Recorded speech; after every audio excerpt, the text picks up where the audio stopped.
Bible കഥകൾ episode 5.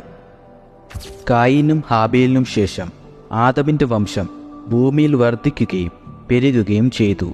എന്നാൽ മനുഷ്യവർഗം ദൈവത്തിൽ നിന്ന് കൂടുതൽ അകന്നു പോകുവാൻ തുടങ്ങി. ഭൂമി ദുഷ്ടതയും ആക്രമവും കൊണ്ട് നിറഞ്ഞു. ആളുകൾ നീതിയുടെ പാതയിൽ നിന്ന് പിന്തിരിഞ്ഞ് ദേശത്തുടനീളം ദുഷ്ടത വ്യാപിച്ചു. എന്നാൽ ഇവരുടെ ഇടയിൽ നിന്ന് വേറിട്ടു നിൽക്കുന്ന ഒരു മനുഷ്യനുണ്ടായിരുന്നു, നോഹ ഒരു നീതിമാനായ മനുഷ്യനായിരുന്നു. അവൻ്റെ കാലത്ത് ജനങ്ങളുടെ ഇടയിൽ കുറ്റമറ്റവനുമായിരുന്നു. നോഹ ദൈവത്തോട് വിശ്വസ്തയോടെ നടന്നു. ഒരു ദിവസം ഒരു പെട്ടകം പണിയുവാൻ ദൈവം നോഹയോട് കൽപ്പിച്ചു. ഒരു വലിയ വെള്ളപ്പൊക്കം ഭൂമിയെ മൂടും, എന്നാൽ നീയും നിന്റെ കുടുംബവും രക്ഷിക്കപ്പെടും.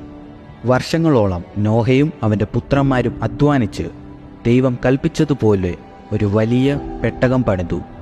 നോഹ പെട്ടകം പണിതപ്പോൾ ചുറ്റുമുള്ള ആളുകൾ അവനെ പരിഹസിച്ചു ചിരിച്ചു. പെട്ടകം പൂർത്തിയായപ്പോൾ നോഹയുടെ കുടുംബത്തെ കൊണ്ടുവരുവാൻ ദൈവം കൽപ്പിക്കുകയും ദൈവം മൃഗങ്ങളെ പെട്ടകത്തിലേക്ക് കൊണ്ടുവരികയും ചെയ്തു.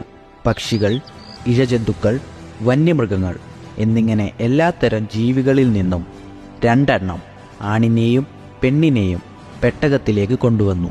ശേഷം ദൈവം തന്നെ പെട്ടകത്തിൻ്റെ വാതിലടച്ചു. ഒടുവിൽ ആ നിമിഷമെത്തി. ആകാശമിരുണ്ടു, മഴ പെയ്യുവാൻ ആരംഭിച്ചു.